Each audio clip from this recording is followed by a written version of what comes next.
Hey everybody, this is that Farmall 400. It's got a dual 345 front end loader, 7-foot wide bucket, has the hydraulics ran for a grapple, so the hoses are there.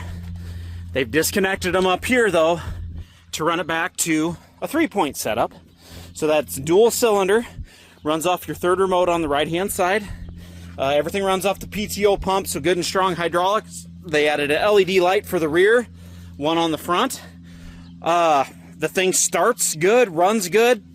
I thought the clutch maybe was a little goofy on the adjustment, but when the tractor's running, it's got really good response, good travel in it. I'll fire the damn thing up for you. You'll see. It's a good old tractor. Tires on the rear, probably less than 50%. One new on the front, and then a makeshift one on the front right. So she could probably use some new skins coming up, but we're going to sell those tire chains over there separate that actually fit these tires.